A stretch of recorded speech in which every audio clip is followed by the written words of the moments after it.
பள்ளிக்கல்வித்துறை அமைச்சராக ராஜ்மோகன் பொறுப்பு வகிக்கிறார். செய்தி விளம்பரத்துறை அமைச்சராகவும் ராஜ்மோகன் பொறுப்பு வகிக்கிறார். டாக்டர் டி கே பிரபு சுரங்கம் மற்றும் கனிம வளங்கள் துறை அமைச்சராக அவருக்கு அந்த துறை பொறுப்பு ஒதுக்கீடு செய்யப்பட்டிருக்கிறது. செல்வி கீர்த்தனா தொழில்துறை அமைச்சராகிறார் என அறிவிக்கப்பட்டிருக்கிறது. ஆளுநர் மாளிகை இன்று வெளியிட்டுள்ள அறிவிப்பில் முதலமைச்சர் உள்ளிட்ட 10 அமைச்சர்களுக்கான அந்த துறைகள் இலாக்காக்கள் ஒதுக்கீடு செய்யப்பட்டு இப்போது அறிவிக்கப்பட்டிருக்கிறது. அந்த துறைகள் இலாக்காக்கள் ஒதுக்கீடு செய்யப்பட்டிருப்பதை நாம் இப்போது பார்த்தோம். இது தவிர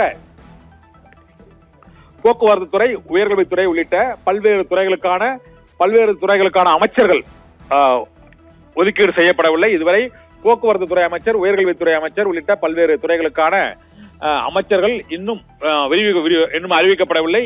2ஆம் கட்ட விரிவாக்கத்தின் போது விஜய் வகிக்கக்கூடிய துறைகளாக நாம் பார்ப்பது முதலில் பொது நிர்வாகம் மற்றும் இந்தியன் அட்மினிஸ்ட்ரேட்டிவ் சர்வீஸ் என்று அழைக்கக்கூடிய இந்திய ஆட்சி நிர்வாகம், இதே போல போலீஸ், காவல்துறையினர் மற்றும் வனத்துறை, ஃபாரஸ்ட் சர்வீஸ், IFS ஆகிய துறைகளும், மாவட்ட வருவாய் அலுவலர்கள் துறை மற்றும் உள்துறை சிறப்பு திட்ட செயலாக்கத்துறை, பெண்கள் பாதுகாப்பு துறை, இதே போல இளைஞர் பாதுகாப்பு துறை, குழந்தைகள் பாதுகாப்பு துறை, இது தவிர மாற்றுத்திறனாளிகள் துறையும், நகராட்சி நிர்வாக துறையும், குடிநீர் விநியோகத்துறையும் முதலமைச்சர் கட்டுப்பாட்டில் வைக்கக்கூடிய துறைகளாக அந்த இலாக்காக்கள் ஒதுக்கீடு செய்யப்பட்டிருக்கின்றன.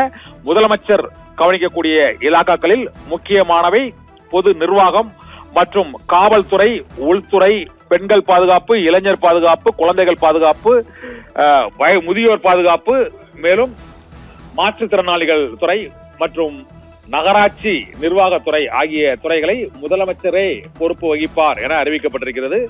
இதே போல 2ஆம் நிலை அமைச்சராக உள்ள புஷி ஆனந்திற்கு ஊரக வளர்ச்சித்துறை மற்றும் நீர்வளத்துறை, ஊரக மேம்பாட்டுத்துறை மற்றும் நீர்வளத்துறை ஆகிய துறைகளின் அமைச்சராக பொறுப்பு வகிப்பார்.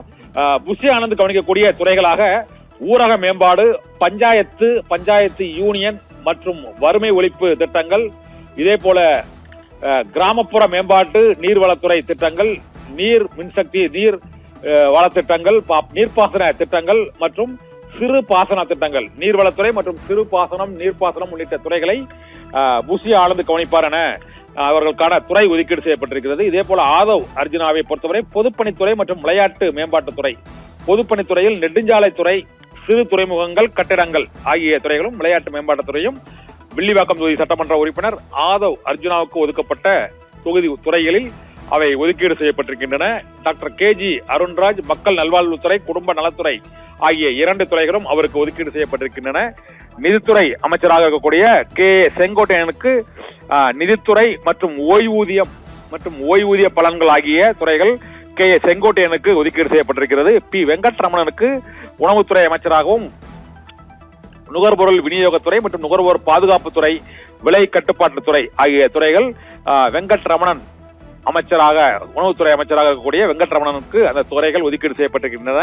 இதே போல CTR நிர்மல்குமாருக்கு இயற்கை வளங்கள் மற்றும் மின்சாரம் சட்டத்துறை அமைச்சராக அவர் இருக்கிறார். இதில் நான் கன்வென்ஷனல் மரபுசாரா எரிசக்தி துறை மற்றும் நீதிமன்றங்கள், சிறைச்சாலை, லஞ்ச ஒழிப்பு, இது தவிர சட்டமன்றங்கள், ஆளுநர்கள், தேர்தல் மற்றும் கடவுச்சீட்டு துறை என்று அழைக்கக்கூடிய பாஸ்போர்ட் துறை ஆகியவை CTR நிர்மல்குமார் வைக்கக்கூடிய அந்த எனர்ஜி ரிசோர்சஸ் அண்ட் லா, எரிசக்தி துறை அண்ட் சட்டத்துறையில் அந்த துறைகள் எல்லாம் ஒதுக்கீடு செய்யப்பட்டிருக்கின்றன.